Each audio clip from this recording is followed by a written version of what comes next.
So your motor or efferent neurons and your sensory or your afferent neurons, these are myelinated through the central and the peripheral nervous system.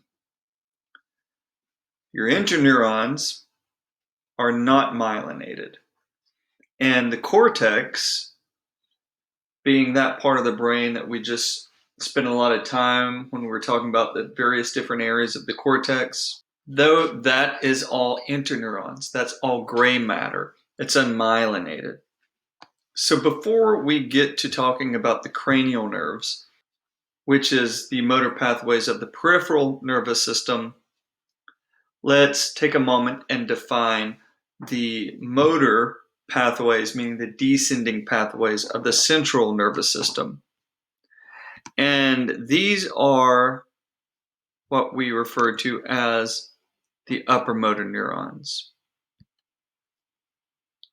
So we already mentioned the primary motor cortex. So you have your primary motor cortex or your motor strip, which is the posterior most gyrus of the frontal lobe. So this, let's say this is a coronal slice of that. So here you have your cortex from the sensory, that is part of the sensory strip. So here in green, this is the part of your brain that creates your motor plans. And here's my hand down here. It's a Charlie Brown hand. It's going to have to do for now. So this motor plan that I have just made up here in the right side of my brain has to get down to the left side of my body. The pathway, the efferent pathway that motor plan is transmitted down along is referred to as the upper motor neuron. So here is, let's say, my hand movement. Gets planned, that motor plan gets generated right here, this part of my motor strip. Then it's going to be sent down along the upper motor neurons, down into the brainstem, midbrain pons, and it's going to get to the medulla, and it's going to decussate to the other side. And then it's going to travel down, still within my central nervous system. So the upper motor neuron are the efferent pathways within the central nervous system, and that includes, as you see here, the brain, the brainstem, decussating in the medulla, and then coming down into the spinal cord. The spinal cord is part of the central nervous system, so the motor pathways within the spinal cord are upper motor neuron. But now, this motor plan has to get from my spinal cord out to my hand. So it is going to travel now along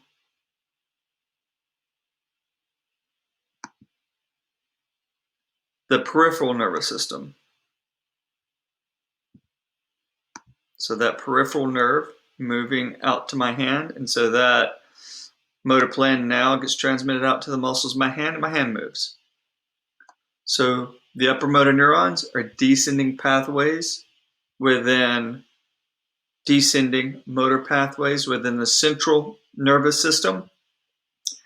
And your motor pathways within the peripheral nervous system are referred to as your lower motor neurons.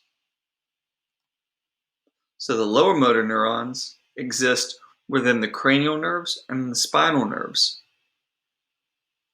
the peripheral nervous system.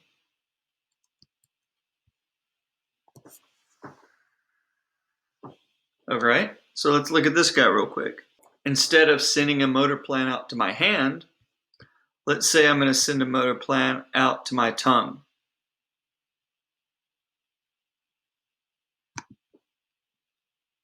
So up here at the motor strip, the motor plan is generated.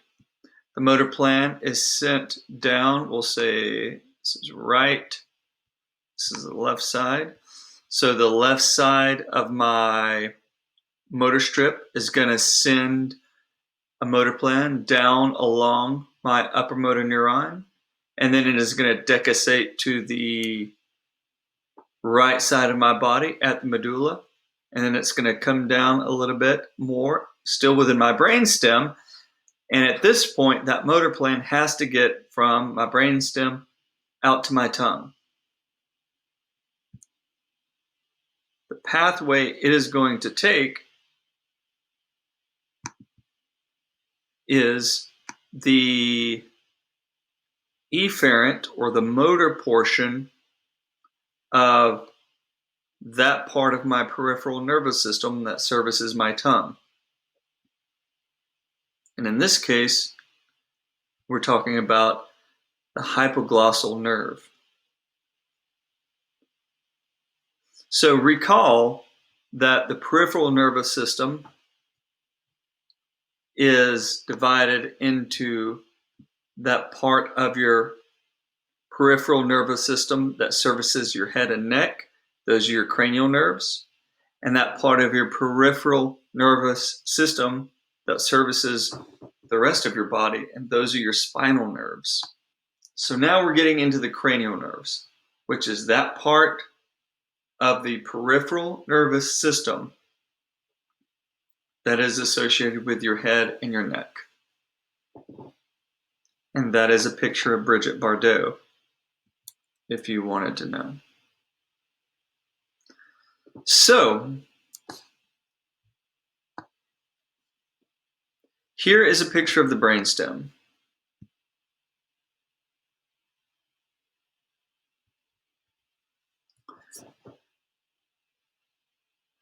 Most of the portions of the peripheral nervous system that service the head and the neck, meaning the cranial nerves, connect to the central nervous system at the brainstem. And we talk about them by Roman numeral, and they're given a Roman numeral to represent the order in which they connect to the brainstem from superior to inferior, meaning the most superior cranial nerve to plug into the central nervous system is the olfactory. In fact, it's so superior, it runs straight from your nose, like up under your frontal lobes. It doesn't even have to plug into the brainstem. But then we get down to the brainstem, and you can see that you have the optic nerve, and then coming a little bit more inferiorly, oculomotor, trochlear, trigeminal, and then the rest of them come in below. So the cranial nerves are numbered in the order at which they connect to the nervous system from superior to inferior. So looking at this list here, I know that the olfactory is the superior most cranial nerve in the body, and I also know that the hypoglossal is the inferior most. Your cranial nerves are paired nerves, meaning you have a right and a left.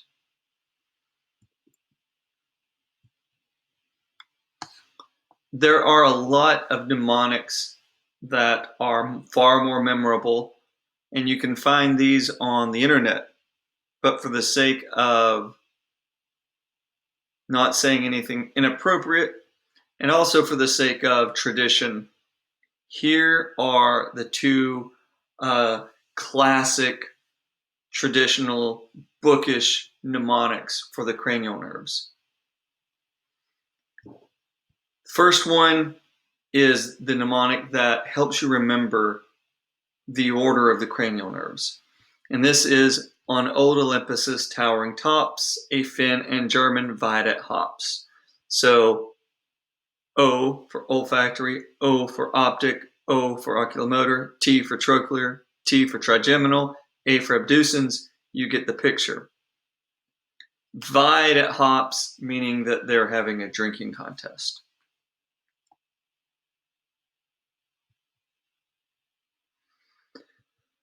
So some of the cranial nerves are motor in nature, meaning efferent only. Some of the cranial nerves are sensory in nature, meaning afferent only. And some have both an efferent and an afferent function. The mnemonic that allows you to remember which is which, this is the most traditional one. Some say Marilyn Monroe, but my brother says Brigitte Bardot. All right. S meaning sensory, M motor, and B referring to both sensory and motor. And that way, that allows you to remember which ones are only sensory, which ones are only motor, and which ones have a dual function. We're going to spend a lot of time in future classes going through the cranial nerves.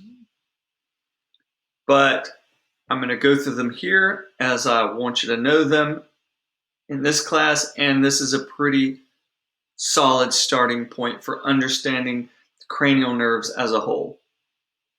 The first cranial nerve, the olfactory, you don't have any muscles that you move your nose with. There's no motor signal being sent to your nose, right?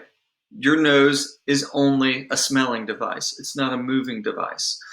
So the olfactory nerve is only sensory. It is for smell. The optic nerve is the wire that runs from the back of your eye, the retina, to your thalamus, and then to your occipital lobe to deliver visual sensation to your brain. So optic nerve, vision from the eyes. The optic nerve is only sensory. But the oculomotor, the trochlear, and skipping the trigeminal for now, and looping in the abducens, these three are responsible for motor movement of the eyes. That's all I want you to know for these three. Oculomotor, trochlear, and abducens. Think motor to the eyes. Now let's back up. The trigeminal. This is a very speechy cranial nerve.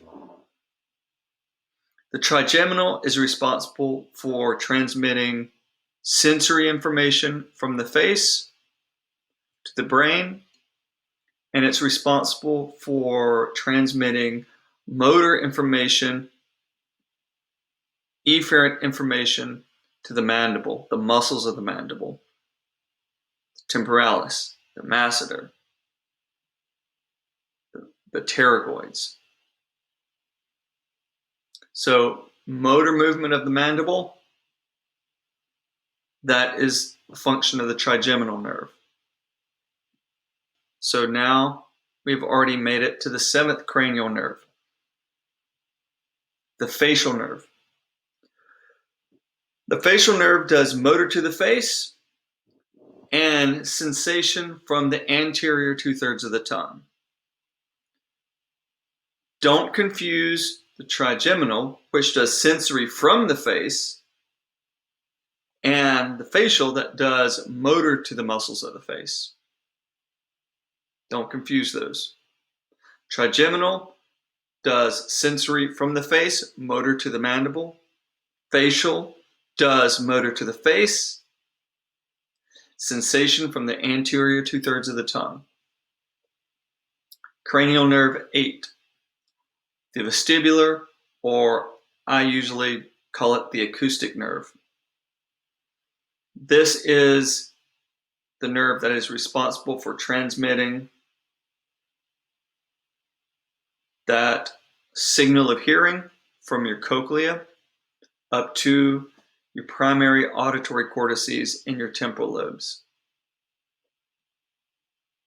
It also does the acoustic reflex, which is a tiny little motor reflex to restrain the ossicular chain, but it's fine to think of the acoustic nerve as sensory. Olfactory smell, optic vision. So olfactory smell, optic vision. Oculomotor and trochlear, motor to the eye. Trigeminal, sensation from the face, motor to the mandible. Abducens, motor to the eye. Facial, motor to the face, sensation from the anterior 2/3 of the tongue. Acoustic, sensation from the ears, so hearing. Now we've made it to cranial nerve 9, glossopharyngeal. The glossopharyngeal does taste sensation from the posterior 1/3 of the tongue, and it also does motor to the pharynx. So motor to the pharynx, pharyngeal constriction, that's for swallowing mostly. And 10 vagus is a large nerve with many parts. It is often referred to as slang for the vagus is the wanderer because it goes throughout the body. The vagus innervates the velum. The vagus innervates the inferior pharynx, motor, so motor to the velum, motor to the pharynx. The vagus innervates the cricothyroid muscle, which is responsible for tensing the vocal folds. The vagus innervates all the muscles also of add and abduction, so all the intrinsic muscles of the larynx. And the vagus is also responsible for transmitting sensation from the larynx. So the vagus is a cranial nerve that, as speech therapists, we worry about a lot and we think about a lot. 11 accessory, think of this as being secondary to the vagus. This is the accessory to the vagus.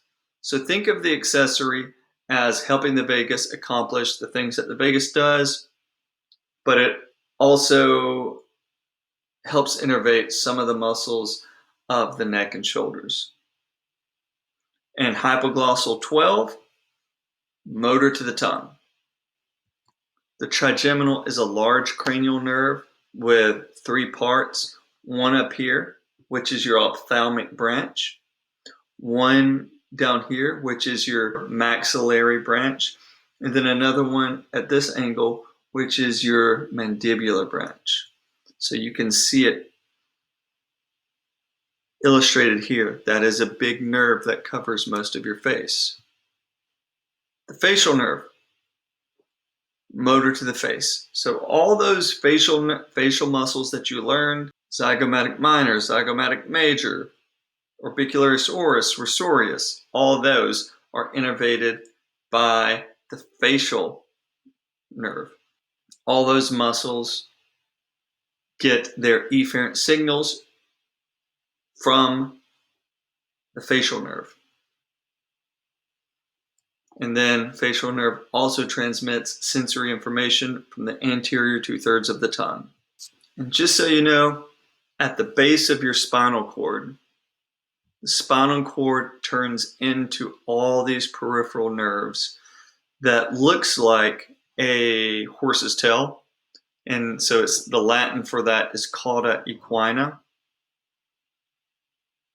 So this is what happens at the sacrum.